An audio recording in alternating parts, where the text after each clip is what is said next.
Hi friends, నేను ఈరోజు మీకు వెంకటేశ్వర స్వామికి నైవేద్యానికి 3 ప్రసాదాలు ఎలా తయారు చేయాలో చూపిస్తున్నాను. ఇది పులిహోరకి ఒక చిన్న గ్లాసుడు బియ్యానికి ఒక గుప్పుడు పచ్చిశనగపప్పు తీసుకొని శుభ్రంగా కడిగి నానబెట్టాలి. ఒక గ్లాసు బియ్యానికి 2 గ్లాసులు నీళ్లు పోస్తే సరిపోతుంది. శనగపప్పుని కౌంట్ చేయాల్సిన పని లేదు. ఆ బియ్యం నీళ్ళతోనే శనగపప్పు కూడా ఉడికిపోతాయి. ఇది చక్కెర పొంగలికి ఒక చిన్న గ్లాసుడు బియ్యానికి ఒక గుప్పుడు పెసరపప్పు తీసుకుని 1 గంట సేపు నానబెట్టి 1కి 3 చొప్పున నీళ్ళతో నానబెట్టుకోవాలి.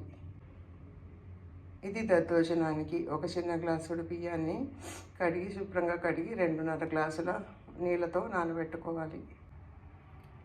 పులిహోర చేసే కుక్కర్లో కొద్దిగా నూనె, పసుపు వేయాలి. చక్కెర పొంగల్ చేసే కుక్కర్లో కొద్దిగా నెయ్యి వేయాలి.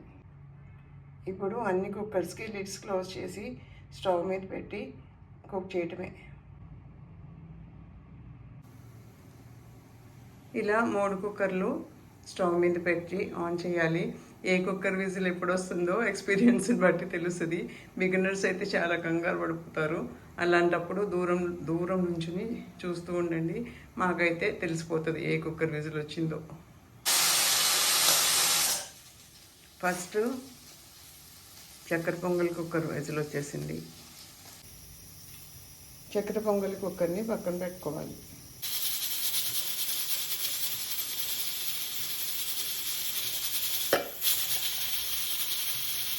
సెకండ్ పులిహోరది వచ్చింది. థర్డ్ దద్దోజనం వచ్చింది.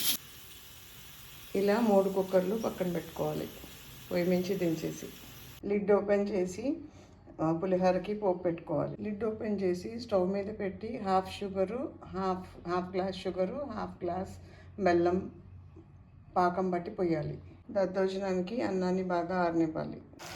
చక్కెర పొంగల్కి ఈ చిన్న గరిటెడు షుగర్ సరిపోతుంది. చక్కెర పొంగల్కి వేడి పాకం కూడా బెల్లం పాకం కూడా పోసేయచ్చు, ఎందుకంటే పాలు ఉండవు కాబట్టి పెరుగుతుందని భయం ఏమి ఉండదు. కొద్దిగా ఇలాచీ పౌడర్ వేయాలి. ఇలాచీ పౌడరు ఎప్పుడన్నా గ్రైండ్ చేసుకోవాలంటే ఇలాచీలని షుగర్తో కలిపి చిన్న మిక్సీ జార్లో గ్రైండ్ చేసుకుని ఒక గ్లాస్ జార్లో స్టోర్ చేసుకోవచ్చు. పులిహోర పోపు కోసము కొద్దిగా ఆయిల్ తీసుకొని పల్లీలు, చింతపండు పేస్ట్ వేయాలి. మన దగ్గర రెడీమేడ్ తడక ఉంది కాబట్టి మిగతా దినుసులు ఏమీ నేను వేయటం లేదు. చక్కెర పొంగల్ కోసము నేతిలో పచ్చి కొబ్బరి ముక్కలను వేయించాలి. చక్కెర పొంగలి హైలీ క్యాలరిఫిక్ ఫుడ్, కొద్దిగా తినాలి. నైవేద్యానికి పక్కన తీసిన తర్వాత కుక్కర్లోది మనము టేస్ట్ చూడొచ్చు. ఇంకా పులిహోర చేతితో కలుపుకోవటమే. దద్దోజనానికి సగం పాలు సగం పెరుగు వేస్తే బాగుంటుంది టేస్ట్.